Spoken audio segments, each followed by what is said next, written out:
Welcome back to another episode of 3, 2, 1.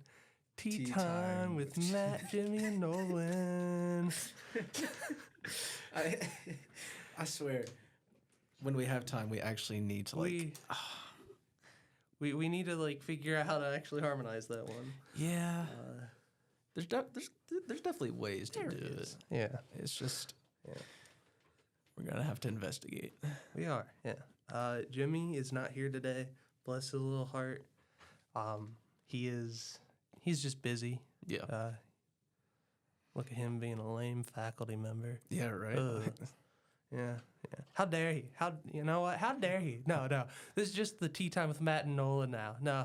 Yeah. No. He's kicked out for sure. He'll eventually be back. So it's just me and Matt today. We're just kind of catching up mainly because, we haven't been. When was the last episode? Sometime in November, right? Gosh, yeah. Yeah.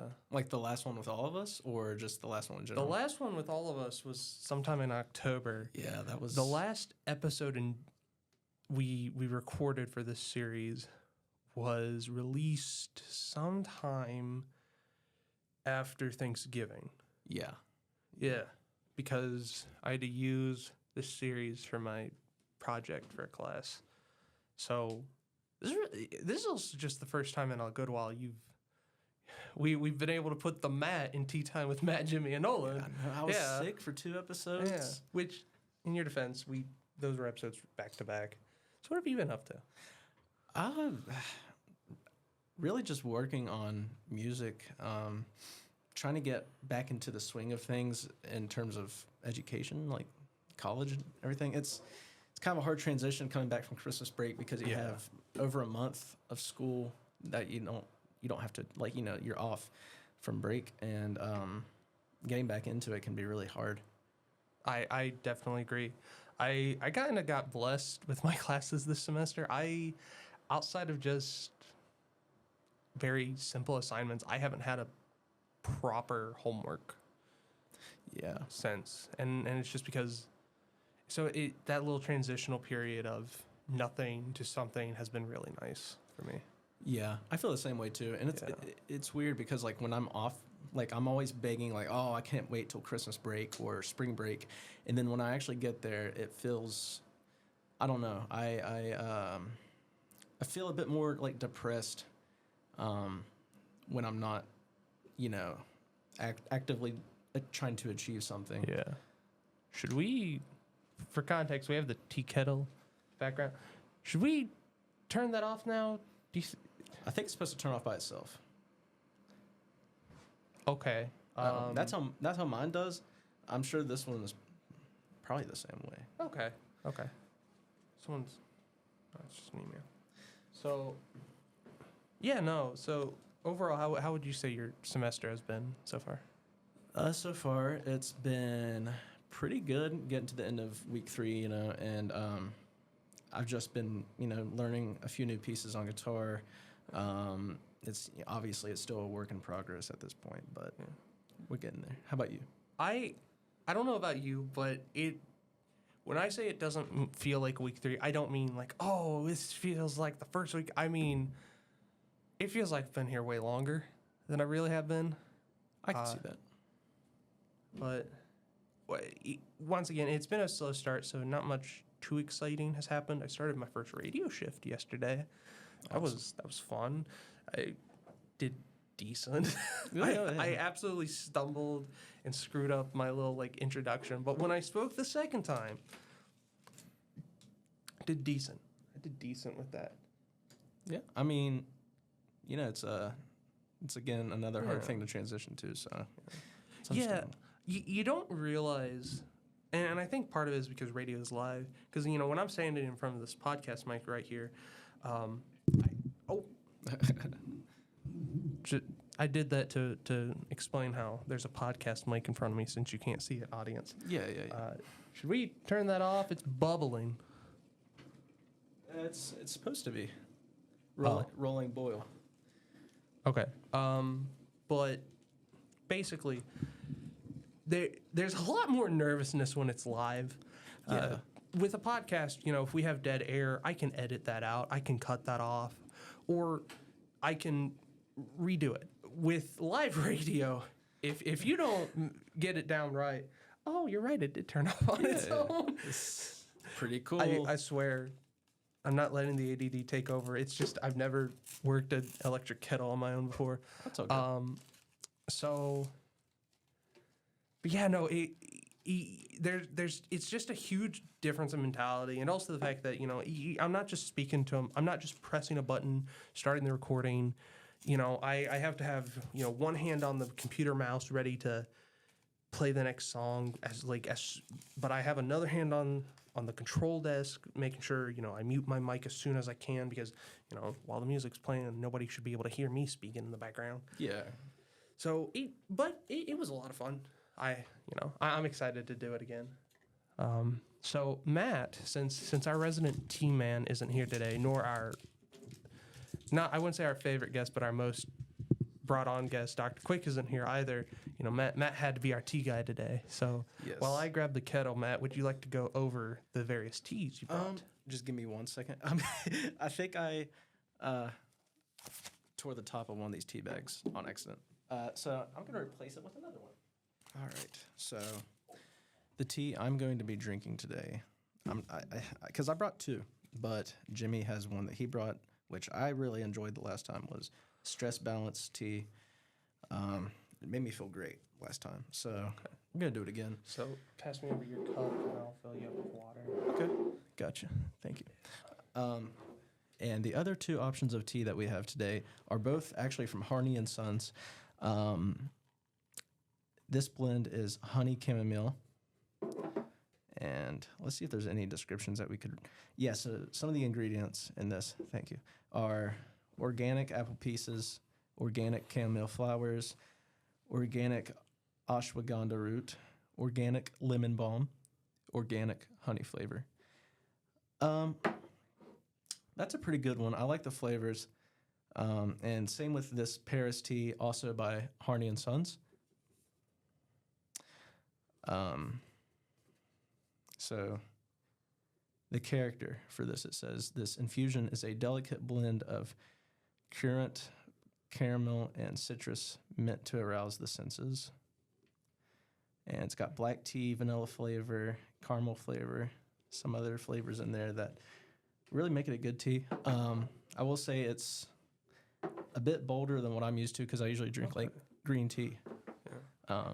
This is a bit more flavorful, but this is also really good too. So you said you went for the stress leaf, right? Yes. So which one do you think I should, or because we might have enough water, do you think I should try a cup of each, or which one do you think I should try for today? I think it'd be cool if you tried a cup of each. Okay.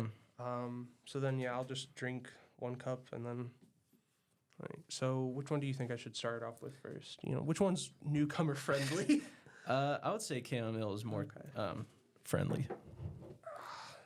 But yeah, if you don't like it, Open these. just gotta twist it. But if you don't like either one of them, you can just tell me and I can switch it out. Yeah. You can smell the honey on this. Oh yeah. What would Dr. Quick have said about this one? It has a very hold up. I gotta start my British accent. It's got a very sweet aroma, very very pleasant, Very poignant. So, do I pull the little tag off here? Yeah. Oh, okay, yeah. I didn't know which end of the rope I pull off, so I just set this here. So that's the honey chamomile. We're gonna let that one cool off.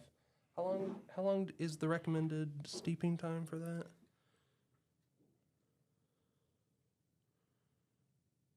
Steep for 5 minutes, so yeah. Yeah. Which that's sort of the standard, I guess. Yeah. It sometimes if it's like a chamomile tea or something or like a lavender, sometimes I just leave mine in there. Yeah. But people are like, "Oh, it's bitter." I'm like, I don't know. That's the point of tea. Yeah. You're supposed to. I feel like part of the reason why us Americans love sweet tea so much is because so much of our food is just ham-fisted with sweeter and sugary tastes. Oh, yeah. So it's once again, kind of referencing previous episodes, part of the reason why I struggle to taste tea, to enjoy tea so much, is because of the fact that, you know, it has a very like background flavor. You know, you're not supposed to be hit with the flavors you're smelling. You're supposed to be hit with a nice like watery, then a little bit of flavor. But Yeah, it's definitely supposed to be subtle. It's not supposed to hit you right in the face. But some teas, I don't know. It just depends what flavor it is. I love chamomile. But if it was just straight black tea, like Lipton black tea, no. I saw this thing, and honestly, I kind of want to try it one day. I'd have to find the post I saw, but I saw something on the internet where this guy was talking about how it wasn't.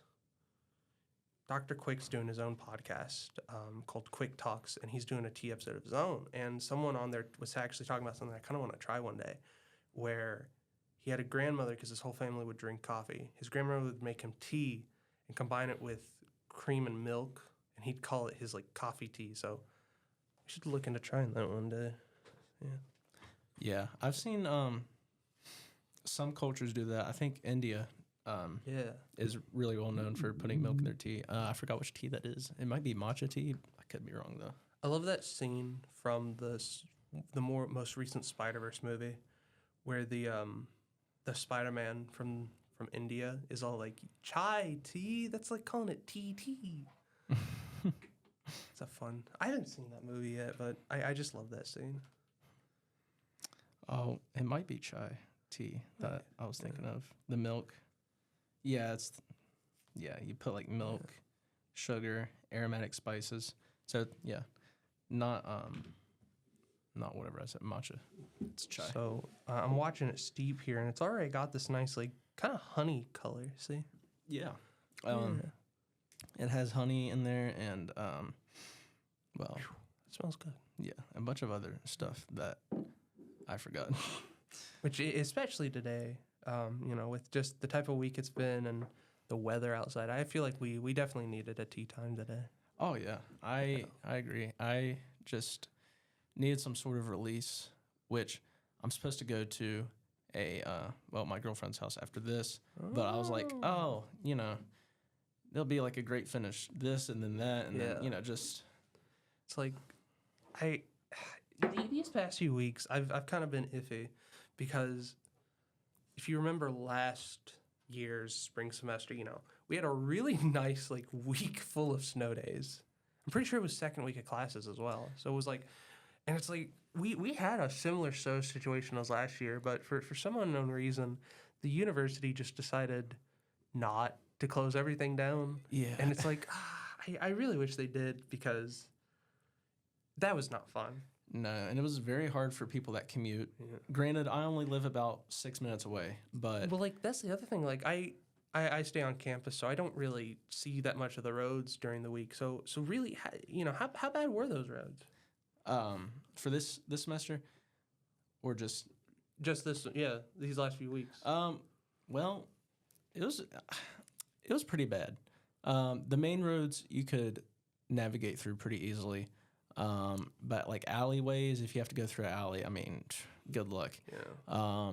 Walking on a sidewalk was also very dangerous in Huntington. So it just depended on where you were driving, how close you were to the school. But if you lived like, anything beyond like 10 or 15 minutes away, I would just been like, nope, not going. Yeah. Not today. Yeah, the campus newspaper was even making a few articles about how, it's like, yes, we have them taking care of the roads on campus, but it's like even the actual parking lots, you'd have to park on the snow and ice just for a spot, because it was as if they weren't cleaning them. Oh, no, yeah, no. Yeah. A lot of those parking lots and everything went unintended for sure. Yeah. This new place I work at, I was walking to work, and the parking lot was just full of ice. And, I mean, I can't tell you how many times I slipped and almost fell. I will say, though, like, walkway-wise is an interesting one to talk about, like, the walkways on campus, because on one hand, it wasn't that big of a deal, I'd say. They were a little selective with the walkways they cleaned off. But it's like it was the walkways where, on one hand, if you took that walkway, it'd definitely be quicker. So it's like I did slip on ice, yeah, last week, specifically last Thursday, and that's just because the where I was walking, to keep going in the direction I was going, I could either just go up and turn left, or I could just cut through this little walkway. And then, I thought, if I walk careful, I can just cut through the walkway. I didn't break anything, luckily. But yeah, no, that was not fun. That wasn't fun. No, I fell 3 times during this whole snow monstrosity, mainly ice monstrosity. Yeah, that's the other thing. It was mainly just ice, wasn't it? Yeah, it didn't snow that much. It's just the fact that the sun was barely able to melt the ice underneath, and oh god, it was horrible. Right. The honey in Camonville should be done steeping. It's been about. Right. I can get the trash can if you want. Yeah. So, just gonna let him grab a trash can to throw away these bags in.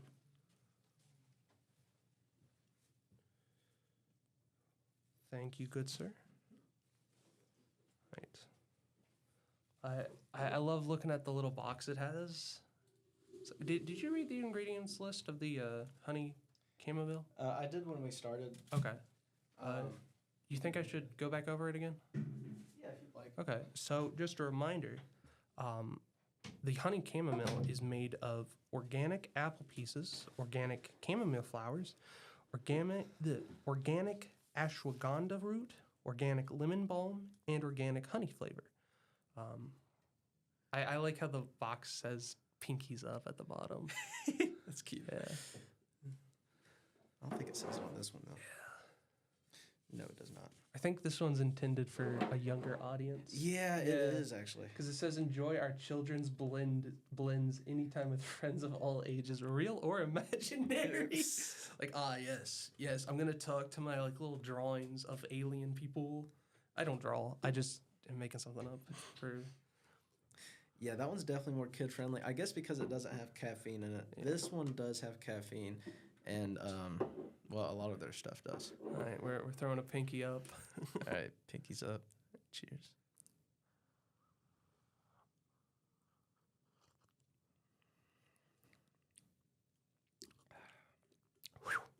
Yeah, I got to let this cool a little more because it's hot. It is hot. That's my issue with this is that, I don't let it cool off enough. And by the time I've tasted, it's like, my taste buds. Yeah, it's definitely, a hard thing to get used to as well. Because, when I started drinking tea, I would always burn myself. Mm-hmm. And I just had to, think internally, okay, maybe now it's okay. Yeah, we're gonna let that settle. If we get to the other one today, great. But let's go ahead and put that one in the back pocket just in case just in case this episode goes a little too long. While this, it smells good. It smells really good. I can't give a judgment just yet. What about you? What are you thinking so far? Mine's pretty good. I forgot what the flavor is of it. I think it's but that's just the stress. You've had the stress balance multiple times already. Yeah, I enjoy it a lot. It's very nice. Makes me calm after a very stressful day. Yeah. Speaking of getting calm, I have, mainly because I can't do chamber choir because of my class schedules, and that was always a common class. I picked up the harmonica. Look at this. It's a blues deluxe tender. So okay, it's, from my understanding, it's not a great harmonica. It's a good harmonica. It's mainly good for beginners like me. Oh, is that Fender? Yeah. Oh, yeah, Fender, not Tinder. Yeah. I've heard they're really good for people like me who just want to do it casually and whatnot. If I get more into it, maybe consider upgrading. But Yeah. I've heard it's a decent one. Yeah. You mind if I play a few? No, I don't care. Yeah. Fender's a good brand for sure. Yeah. You can play it to like a song. Yeah, let me find. I've kind of been self-teaching myself, so like my technique isn't the best. It's okay. Hold up. We're doing the Up theme. You think we're gonna get copyrighted for that since that's Disney? We're not making money off of this. Possibly. We're not making money off of that. I can't see the tabs. That's the fun part about. I will say I think the harmonica is easily the most friendly instrument to learn because especially when you're looking at it, like most of the places I look at when I look for notes and music to play, I make sure they have the tabs and not the actual letter notes. Yeah. So when you're looking at a tab sheet, it'll either say plus or just no symbol at all, and that just means blow. A minus is draw. So it's like.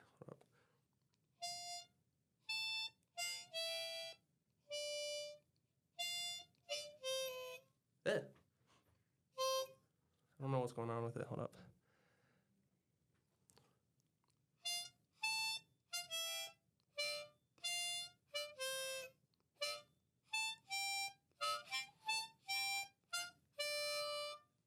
Yeah. A few of my things in here are a little. Like I said, I'm still learning. Hold on. I don't know. Yeah. I've been I've been learning one Legend of Zelda song.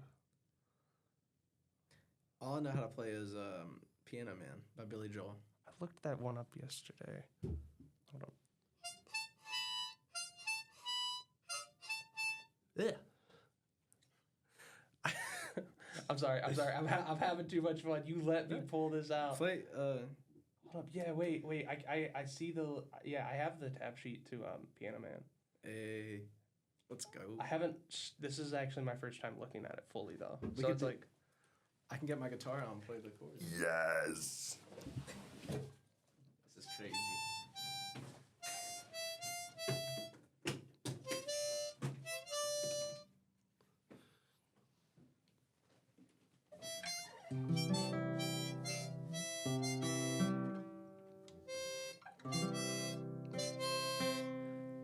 Can you give me a C?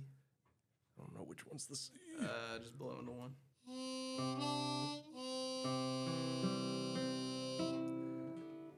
Is this actually?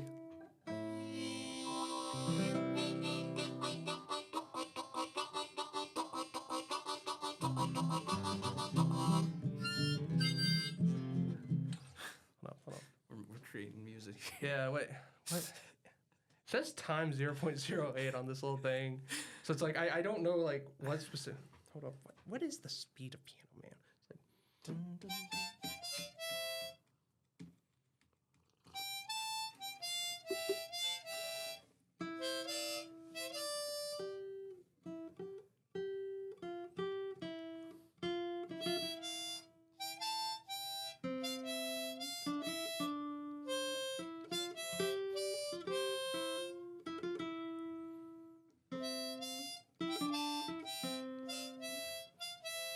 Something like that.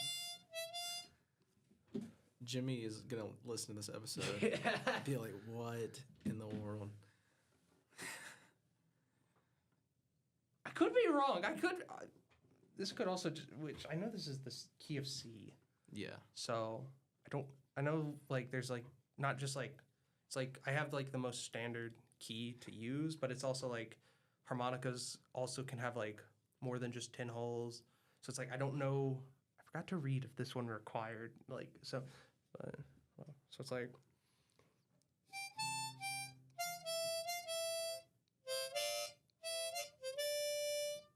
Da, da, da, da, da, da, da, da.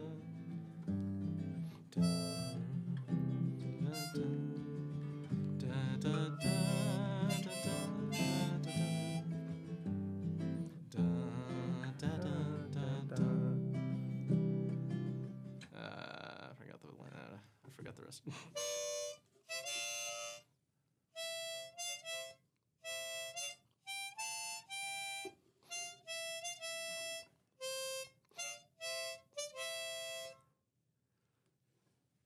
We'll learn it for the next episode. Hold on. Yeah. What else? What else do I got on here? I know I've been going back down my little Yakuza binge. So I've been working on learning one of the songs on harmonica. So you mind if I'll let if you let me play this, you can play the guitar for a little bit. Okay. So it's like.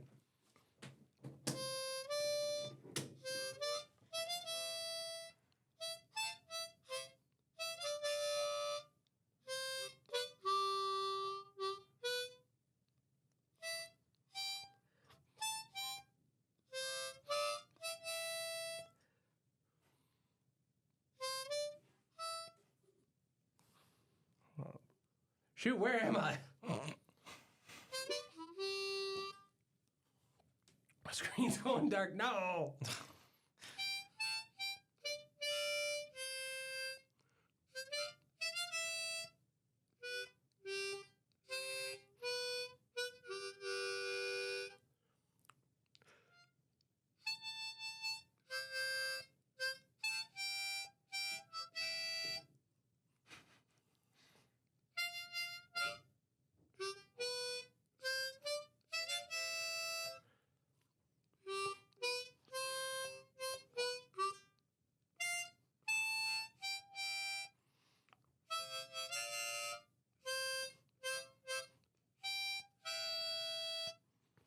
Here it comes, here it comes, here comes the best part. Shoot. No, I ruined it. Hold up.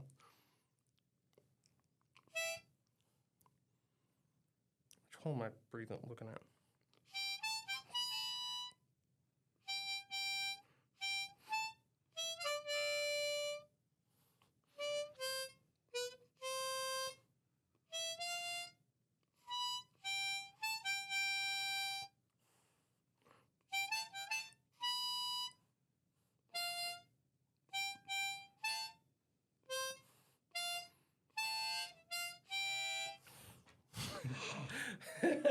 I've embarrassed myself enough for one episode.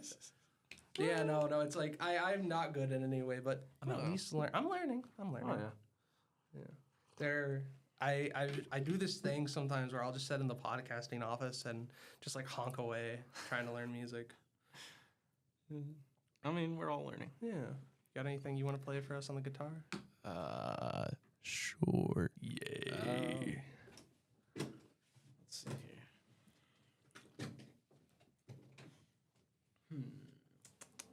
Decisions.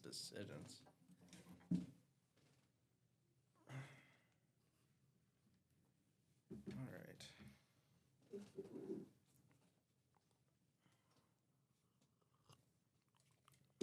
Huh. My tea's finally cooled down, so I'm just gonna. Yeah, that's nice. It's nice. Awesome. Very, Glad you like it. very soothing taste. Ooh.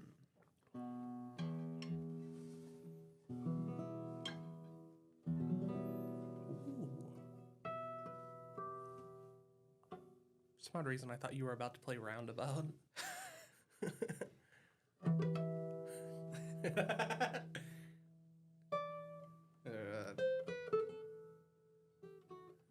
I forgot the intro. It's been so long.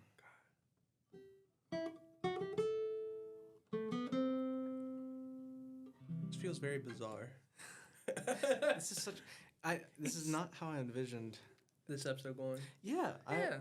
But I mean, like, in a good way. I think that's why I like doing this show is because we don't need all we need. The only format we need is we drink tea, and we give our review at the end, and then we just have fun. Yeah. I think, especially after a busy week, I think, and also like it was always nice when people I know would come to me about the show and talk about how nice it is because and I think we're doing something good because. I think our good vibes rubbing off on other people is a good thing to do. I think so too. Yeah. There's definitely a positive atmosphere that comes with the show, and I felt like it was going to be that way initially. I think especially with and I think this is going to be the most political statement I say, with the way the world is right now, I think the best thing we can offer people is just a place where they can put that all aside and just relax before their next big bout and argument. Yeah, I agree. And, you know, it doesn't really matter what side of the fence you're on. But, I mean, it's a fact, you know? Yeah. We all need some time to rest and relax, and you know whether or not you like the taste of tea or not, it's a very soothing way to especially after a week like this, you know. Yeah, agreed. I was at my campus ministry group the night before, and we were actually talking about it. It feels like there's just something in the air, like there's like this weird tension in the air, you know. I don't know if you've noticed it. I kind of understand Yeah. that. Like everyone just feels a little on edge, Yeah. and I mean, for good reason. But, you know, it's just, I don't know. Things feel confusing right now, I feel like. But, you know, moments like this kind of sort of bring me down back to earth. yeah, Make me realize, like, okay, this is what's going on. We're going to deal with it when we get there. But for right now, just, you know, take the time to let it all sink in. I have finished my cup of honey chamomile. Mm, My rating is a good 7 out of 10. Okay. You know, not too flavorful. Yeah. Part of me was hoping, especially when I read there was apple pieces, I kind of was hoping those would come out more. I was also kind of hoping the honey would come out more, but it was good. It was good. It's not my favorite, especially of theirs. I feel like my favorite of theirs is probably going to be the chocolate tea, but I also really like this. Do we want to try that one now or save it for a future? You can try that if you'd like, just whenever. Yeah, we got the water. There. So, for a special, like to celebrate us getting back, we will, I guess, go ahead with the double tasting today. You gonna want a bag of this or? No, I'm still drinking mine. Okay. Yeah. So this is the Harney and Sons Paris from their Tea Sachet Classic Collection. The box reads character. This infusion is a delicate blend of currant, caramel, and citrus meant to arouse the senses. Ingredients include black tea, vanilla flavor, black currant flavor, neutral bergamot oil, caramel flavor, and contains natural flavors. There's about 40 to 60 milligrams of caffeine.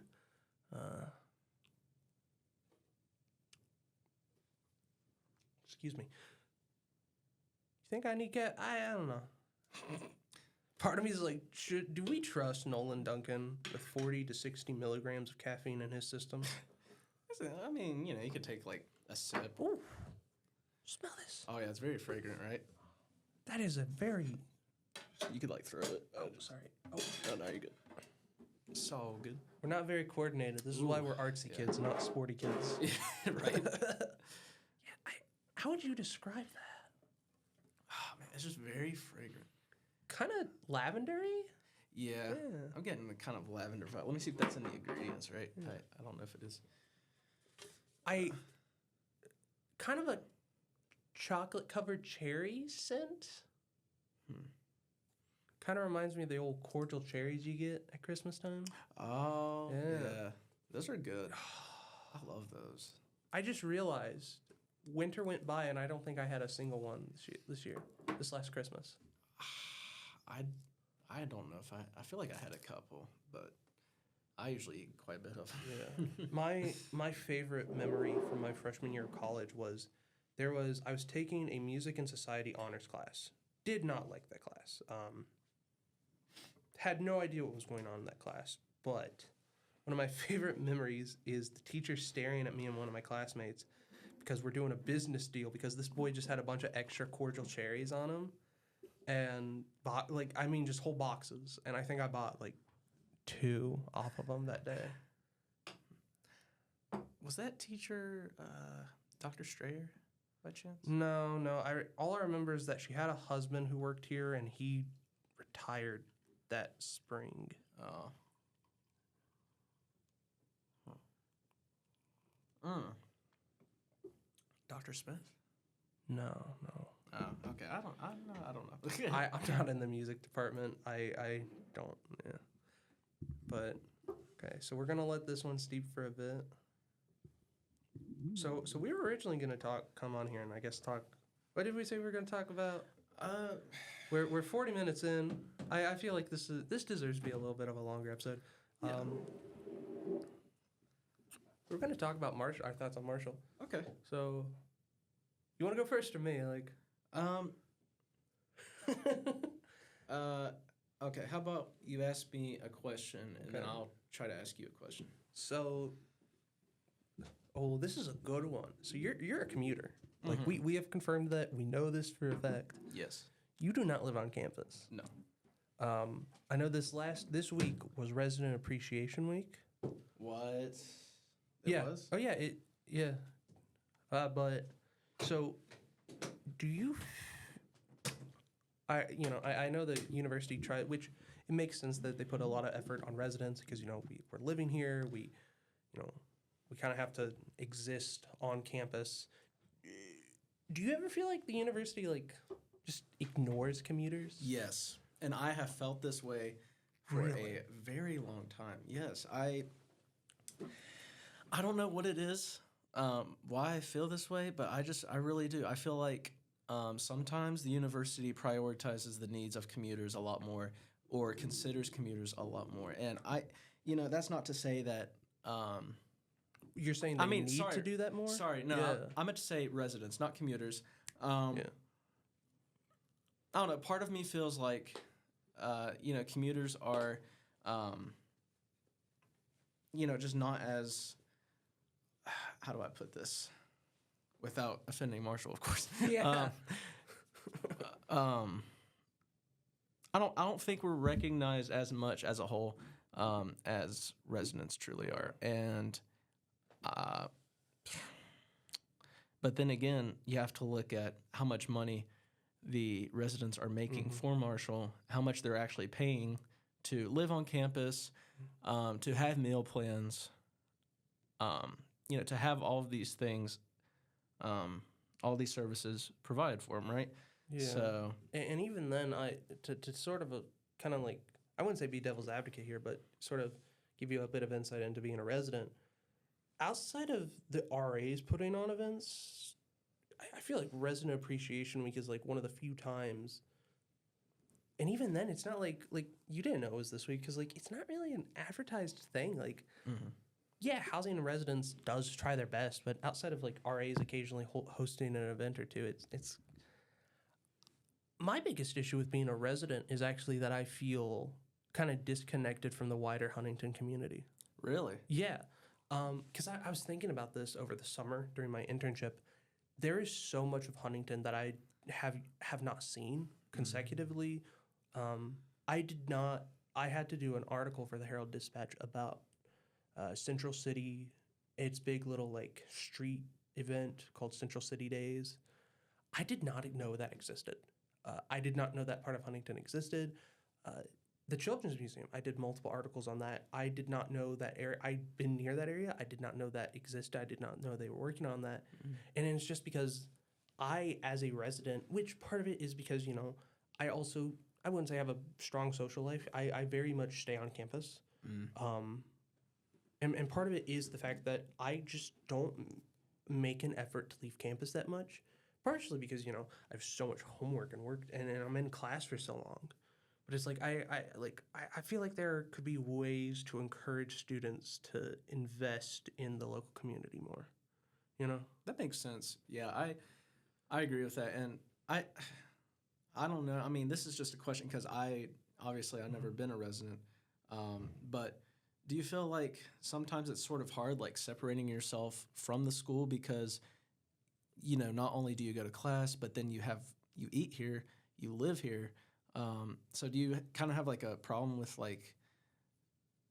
because I mean, really you're just attached to the school for the whole week, right? I mean, oh yeah. I usually go home Friday evenings, so I spend the weekends with my parents. So like I said, it's just I'm so busy during the day, and I have no reason to go out at night that I just have no reason to really explore Huntington.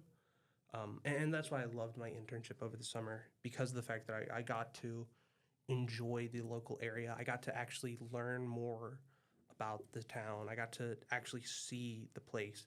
And I think part of that is also because every night I've actually had this thought a few times. It's so weird, specifically living in towers. I don't know what it's like for someone in Commons, because depending on which side of Commons you are, will actually, and I think it's the same depending on which side of towers you live on. Which there's one side of towers that is just facing the other tower, so you definitely don't have much of a view there. Yeah. But one side of towers is facing Commons, and parts of Commons and that part area of campus, and you see a few apartment complexes. And of course, the freshman dorms, those are designed, you either see the stadium, not the stadium, you either see the rec, the rec and stadium, you either see the other freshman dorm, or you just see that little alleyway between towers and the freshman dorms, or you see the, you literally just look at the backside of the Henderson Center. I feel bad for the people that live in like the inside of the freshman north curve, because their only view is the backside of the Henderson Center. Oh, I know. It's, It's not a good view. I would say I actually got the best view my freshman year. I was on the fourth floor of Freshman South. I was in the inside curve where I was like looking out on the little alleyway that is between the Twin Towers and freshman dorms. But specifically, I got I was on the part of the L that was facing not facing at towers. It was actually facing, I was right in the middle of the alleyway. My window was. So it was always just a really nice view. I remember walking in one day after classes, and just this my room was bathed in this golden evening light. I think that's what people mean by when they talk about golden hour. Just that it was beautiful. But it's especially living in towers. I have this thought. Specifically, I live on the side that's facing towards 3rd Avenue. So my view consists of course, the tennis courts and that little field area. I can see the Bison statue. I can see Harris Hall. I can see East Hall. I can see the Henderson. I can see the 3rd Ave garage. The good news is that I can see the steel plant, but outside of the parts of Ohio that I can pick out, on the other side of the river, I don't think it helps that very little. The dorms don't offer a good view of Huntington, I would say. Now, this could be because there is a side of the dorms. In Twin Towers East, there's a side of the dorms that's facing the same direction as the freshman dorms are, where it's facing the rec and the football stadium. And on Twin Towers West, there's a wall that's actually facing kind of in the same direction my dorm was facing my freshman year. So I bet those people have a better view of Huntington as a city, but specifically where I'm at, it's it doesn't help that it does, the way the views of the freshman dorms are, it does feel a little confining at times. Yeah. And then once again, I think that goes back to the fact that I just do feel like I just don't have an urge to leave campus, which, I'm here for school. If I want to explore Huntington, I'll stay a week. I can stay a weekend, but I do feel like the university could do more to encourage students, because outside of the Loud and other bars and places, there just really isn't that much, or at least that we know of. Yeah, there's a lot of things I feel like go heavily unadvertised around here. Yeah. But I feel like Huntington, just as a city in general, I feel like they're trying to really expand things, really trying to put places and just general ideas on the map. And I feel like they're doing a good job of it. They are. They definitely have the past few years done a great job. But I'm really excited to see what it's going to be like let's say after we graduate. Yeah. I mean, I'm not going to be living here probably, but I'll hear about it from somebody, I'm sure. Yeah. My family. So it's really exciting to see like everything that's happening. I hope that Marshall kind of takes advantage of that and is like, hey, Marshall students get to go here and experience this.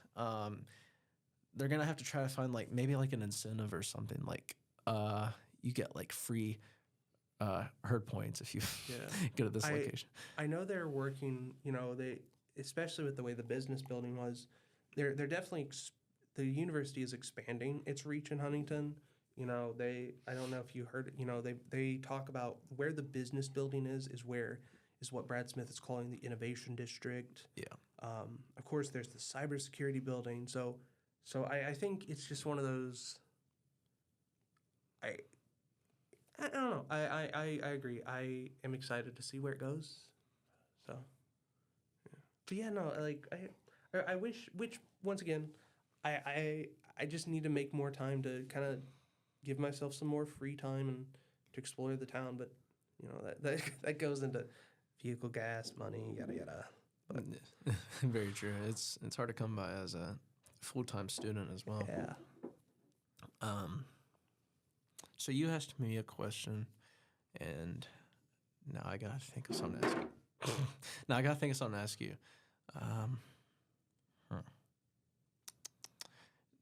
How do you feel? How do you think that like Marshall could help art programs? Of course, just the standard, more funding. I know there was a big thing. I think it was recently. There was talks about decreased funding, if I remember correctly, and that just comes down to the fact that, it's sad to say, but funding for programs will fluctuate always because, at the end of the day, I feel like I see the little red on my thing peeking a little. At the end of the day, colleges are a business. And I hate to say it, but even though it's not always that much, the fact that they do try to make sure we know, like, yes, you are technically our customer, you are still a resident, but yes, I want to say more funding, more support, but at the end of the day, I also see the perspective of this is a business. Should they cut the program? No, they shouldn't. Right. I think, especially with WBU cutting so many programs, the best thing for Marshall to do is double down on the programs they think are failing, because the people that are having to leave these universities because that program is failing, they those are people we could bring here. Yeah. So I guess just the best way that Marshall can support these programs is to double down on the fact that, unlike other universities, we're not going to get rid of these, and and the university needs to make people know, like, hey, we value this art form, we value your ability to use this medium, and we want you to help grow this program. Yeah. So that's a good way to look at it, I feel like, too. Because, obviously there are some, circumstances and situations that arise where it's like, we can't really give y'all all this money, but, we're not going to let y'all just suffer. Yeah, or, we're not going to take away your program or your choice of degree. And I was really shocked when WVU took away so many of their programs. It just felt, wrong. And, all right, you're getting the tea bag out Yeah. there. I don't know. I feel like Marshall's doing pretty good with, at least for the music department. I can speak for the music department. I feel like we're doing good. There's even like talks about, new opportunities coming about. I think next semester. I don't think I'm really allowed to disclose any information about it, but basically all of that to say that we're going to have new opportunities next semester, and it will help students. Especially in the commercial music degree, like reach an audience, because that's part of what they do. They, instead of studying like classical music, they focus more on the business aspect of music, recording, pop all of that stuff. So, this new thing that we're going to be introducing soon, I think, is going to be really helpful for them and for anybody just trying to get out there. But like, do you feel like I would say there's probably a lot of like newer opportunities for journalism, right? Oh yes. Kind of to add on to what I was saying earlier, based off what, to build on what me and you were both saying, I think, yes, I still think they do need to advertise, but you made me realize that the best way for Marshall to because I would say our university supports the arts. Like, yes, they've cut funding, but we have a very supportive university, and we have they give us great professors and whatnot. So honestly, the only way I can see them continuing to grow the program is if they just continue to grow the faculty and they keep getting professors who are as passionate as they are now. Like, I love the journalism program. I joke that it's a bit of a nursing home, but it's because and I think I've mentioned this in a previous episode. One of my journalism professors, he retired last year. His name's Charlie Bowen, and I think he's the one who said it. The reason why these school of journalisms have all these old people in it is because they are teaching the new journalists how to be journalists, while the current journalists are out being good journalists. And so eventually, the current journalists, they're going to retire, teach the new guys, and I'm going to be filling in that hole. So Yeah. you've met Dr. Quick on a few episodes. You've seen the times you've walked over here for the podcast recordings, like you can feel the energy. I think it helps that the professors, especially over here in the School of Journalism, are just so excited to see what us students are able to create. Yeah, I could tell, like, he really exudes like passion for broadcasting and journalism and everything. And I don't even think we even talked about it, but I mean, I could clearly tell, he wanted to be here, and he was talking about, I think I heard him talking about Student News Live or whatever. Oh, yeah. And I've heard you talk about it a number of times because you were excited about it, and it's always a good thing to see, especially when students are excited about it. Because some students that I have classes with, they're like, oh my god, I don't want to be here. Well, like, there's one class in the School of Journalism. I wouldn't say it's infamous, but it's very well known for being the most difficult class. Yeah. It is audio production, taught by Ooh. Dr. Bailey. And going into it, I was a little scared because I'd been hearing my friends talk about, they were like, Nolan, you just need to be ready to accept that, this is a difficult class. You're going to struggle. But then, especially once I got in, I remembered, yes, it's a difficult class, but you can feel the passion Dr. Bailey has for radio news and whatnot, because it's just the whole class, yes, it is hard, but it's because I know when I leave that class, when I pass that class, I'm going to know so much, and I'm going to be able to exhibit the same passion he has for radio news that he. And I think that's the best way these classes do is these professors are rubbing off on us students. Oh yeah. And they know how to get us excited because they know we want to be excited about this stuff. Oh yeah. So that's always great, is when you have a professor who really just is in it. Because I've had teachers and professors in the past who were not in it. They wanted to be as far away from it as they could be. They didn't care, Well, like, for a professor to be in it, and I think it's also why, like, so many people stick with music majors. It's just, yes, the professors get to know you on a professional level, but they also do take the time, at least here in the School of Journalism, to get to know you on a fairly personal level. Like me and my co-president of the DPS, Alex Grimes, we have a very interesting student-teacher relationship with the professor here, where the entire gimmick is just like we have a lot of respect for one another, and we just love to bully each other. That's just our entire relationship. But we know what is too far, and we never cross that line. And he never crosses that line either. And we've got him involved in a podcast now, and he is so excited to be involved with this podcast we're working on. That's awesome. Oh, it's great. And once again, look at Jimmy. Yeah. we're talking about all these other people, and our missing co-host is the greatest example of this. You know, I met him. I'd say me and you met him our freshman year, spring semester. Yeah. Was he officially faculty then, or still a graduate student? That's a good question. Yeah, but either way, it's like, especially the way he involved himself with the chamber choir. I always forget that he's faculty.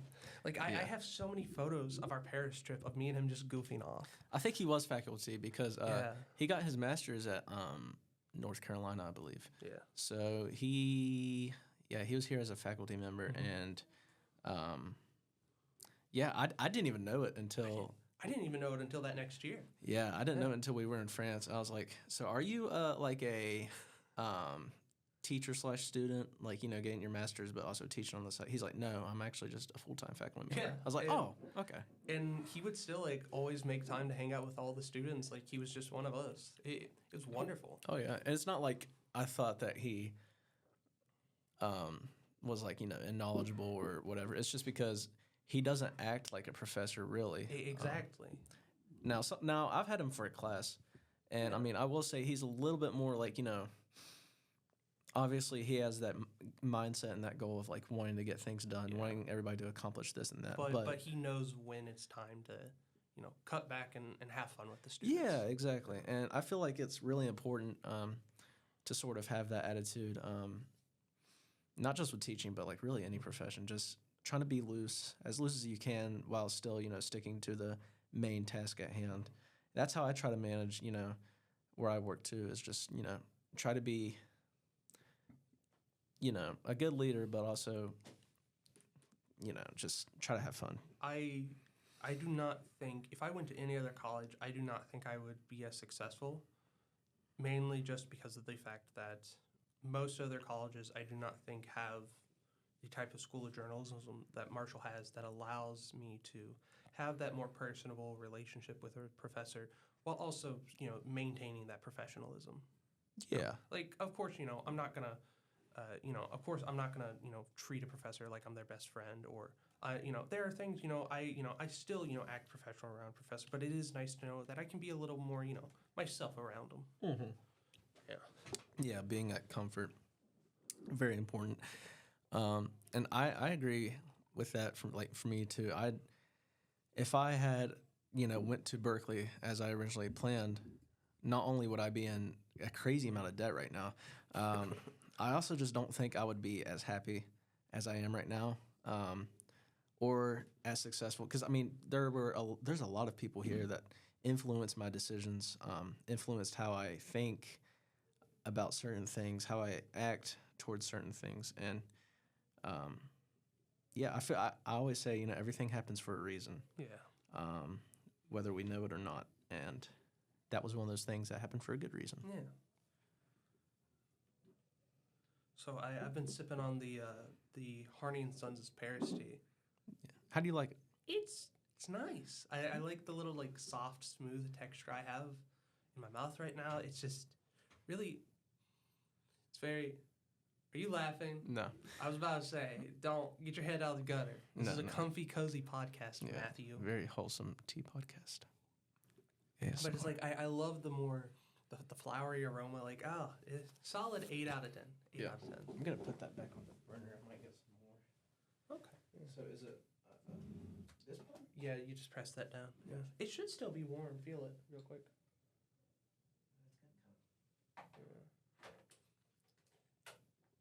I'm just gonna put on there a little bit. I don't know if I'm gonna do whole boil, but we'll see. We've been here for an hour. An hour? Yeah. This is a long. Listen, man, this is a long episode. Oh yeah. But you know what? I say we go for the long haul, man. 2. I can't wait to just leave all the goofy little pauses in because I don't know if I want to. I might edit parts of this. Yeah, I mean, Just clean it up a little bit. Yeah. Which it also helps that Marshall is a small school. That very same thing I was talking about earlier, just growing the student body, I think even though I would love it because it means more money coming into the university and more, it means, more students in a major means more support from the university. I think it's a double-edged sword because you do run the risk of losing that personability. So really, I guess it really just comes down to I think Marshall's doing a decent job right now. They're working with the cards that they have, and yeah. I think they're doing good too. Me personally, I think they're trying to expand that student body for sure. Because of all these like things that they're implementing, the new buildings, the new resources. I mean, everything's really changing for Marshall right now. It is. And it's exciting to see. But okay, what do you think about? Because I mean, this happened. What was it like last month? It was kind of controversial, the decision and everything. But what do you think about Marshall's football team backing out of the Sun Belt Conference game? I think that's just a natural outcome of what happened. There was physically no way we would have been able to play, because the issue is that it'd be one thing if there was a way to make sure the players that we won the Sun Belt Conference with to stay and play that one last game. But the problem is that I guess just where that game was taking place, they would have already been fully transferred over. I guess because of the way the Army game was, they had no choice but to back out because they had no players. They had no head coach, or at least they didn't want to have one at that point. Yeah. It was just not a good situation. And I'm going to say it. I think the Sun Belt Conference, I think the SBC is kind of rude in finding us for that. They should have understood, and I think it's just because there's this college football's in a similar situation to where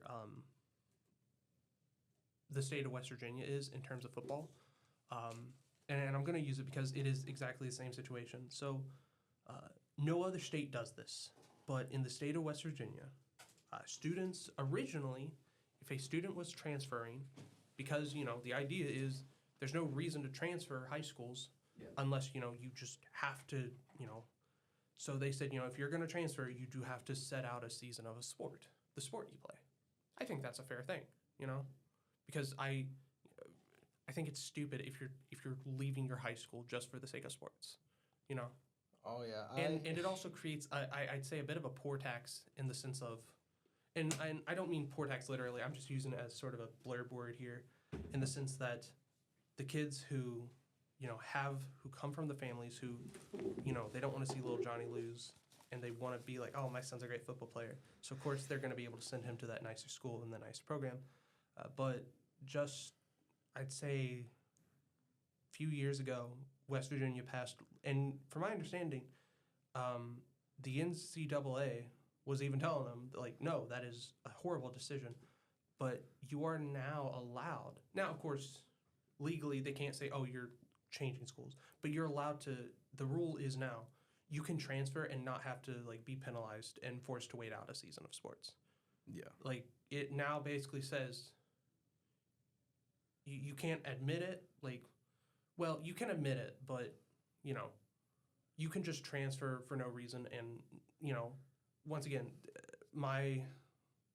so many of these smaller high schools that were struggling to even win football games, they now have no players because the kids that were just a little bit good and were making up the bulk of their team, their parents are shipping them off and either like buying new houses in these other areas and transferring them, or even going as far as just they'll still live in that community, they'll just commute every day.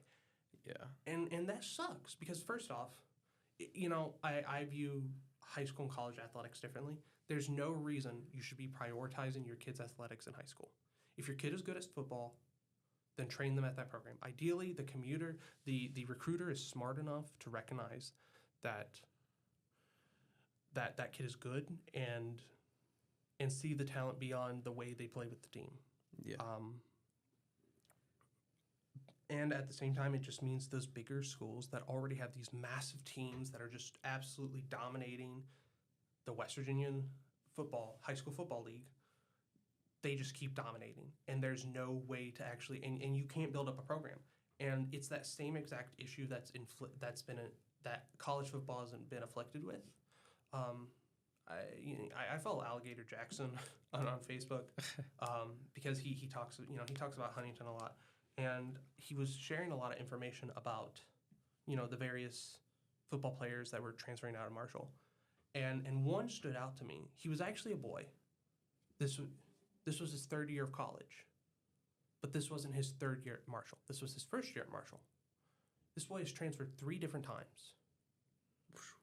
Heck, Chad Pennington's son Cole.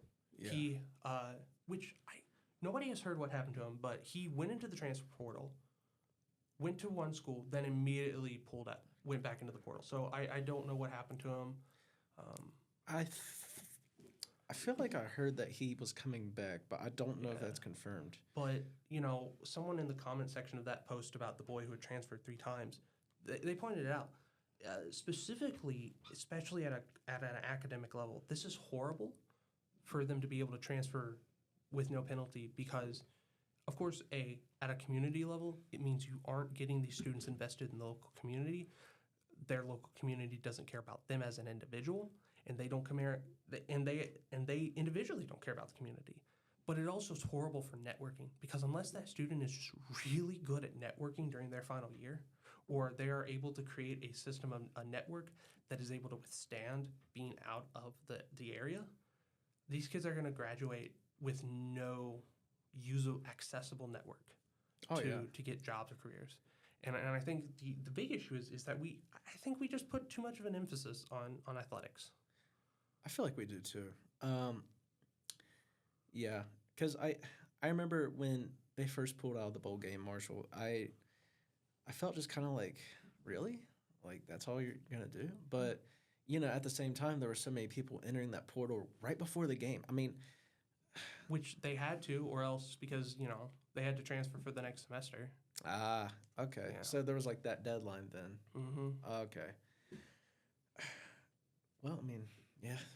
Yeah. It is what it is, I guess. There's a football player in the School of Journalism named Tariq Montgomery. I guess there was me and my co-president were joking about it because he actually asked Tariq about it. I guess someone on the internet had posted a screenshot that supposedly he claimed on X that he was transferring. And so he walked into a class one day this semester, and the professor was like, "Didn't you transfer? What are you doing here?" And he's like, "I didn't." Poor Tariq. Tariq's a great guy. If you have ever gotten to meet Tariq Montgomery, we joke about it a few times with him. We don't know how, because he is such a gentle giant, we do not know how he is able to go from just he's very calm, quiet. Like he's not the stereotypical I'm just here so I can play. He very much cares about what he's doing. This boy, once again, very calm, gentle giant. Very he's just the friendliest, and we're very confused how he's able to go from just hands folded on the table, smiling, calling all the professors sir, to just football player, angry football player on field. Yeah. It's definitely a transition. Yeah.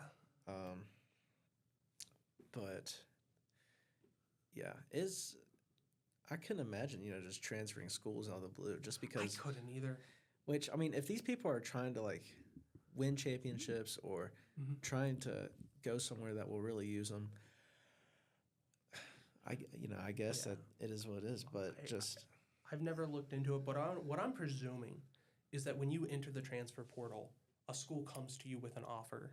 Because there's no way someone would give up a free ride if they couldn't get a free ride at another place. Oh, yeah. I feel like there's definitely some people that they keep in contact with. People that are like, hey, we want to give you, the time off the bench that you deserve, put you on the field as much as we can.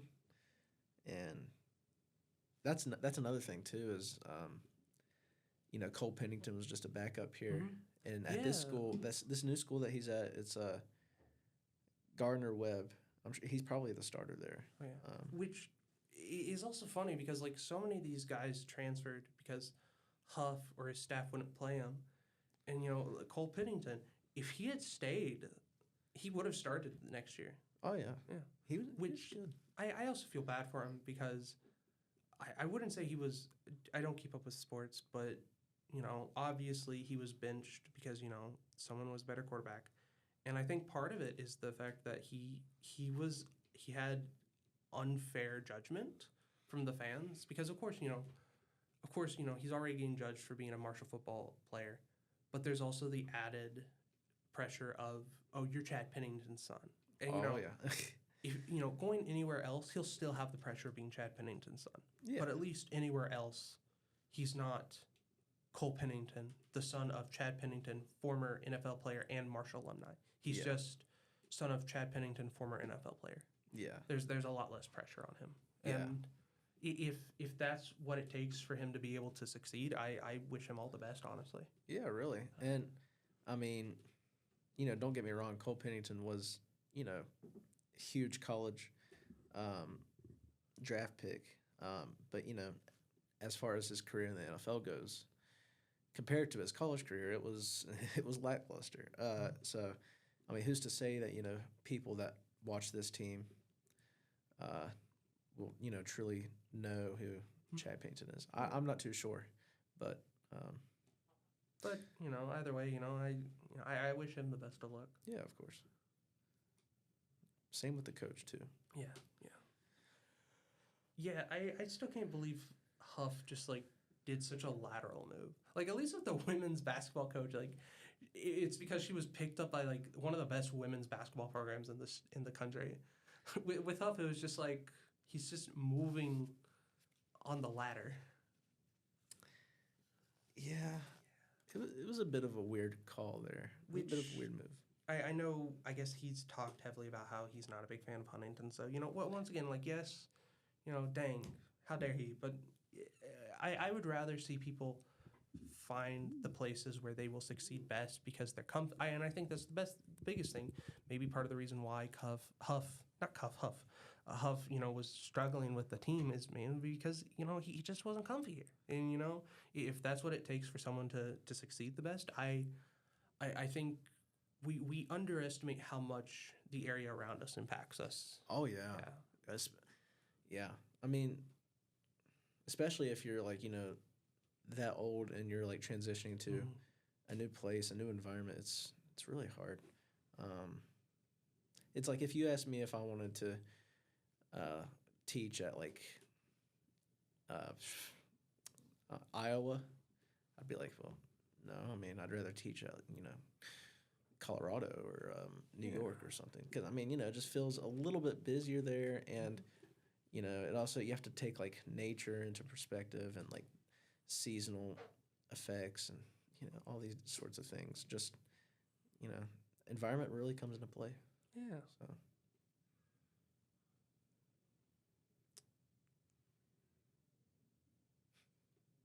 Awkward silence. I play my guitar. Yeah. I'll play a piece for us. Thank you.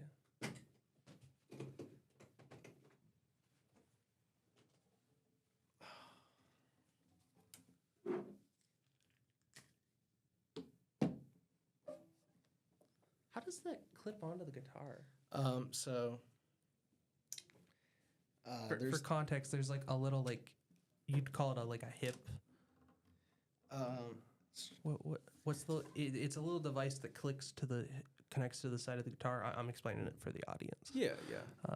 How would you explain it? So basically, the way this works is, in classical guitar, usually the standard way of playing is putting your left foot on the footstool.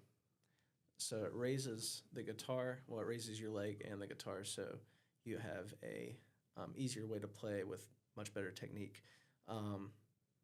But turns out that this footstool that people use, it after a while, it can cause wear and tear to your body, specifically your back, your hips, sometimes your shoulders, depending on how you're playing. So this is what we call a support, and it has these cork magnets on both ends. And inside the guitar, if you go through the sound hole, you attach another set of magnets, like right about here on the bottom of the guitar, and um, the magnets on the support connect to the magnets inside the guitar, and to give you a lot of support right there. So it's a lot easier on your body. You don't have to like really strain or put any pressure on your leg or your back. So it's a lifesaver, you know.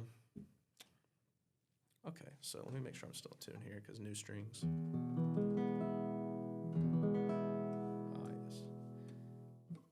The piece I'll be playing, Turunyo by Kike Senesi.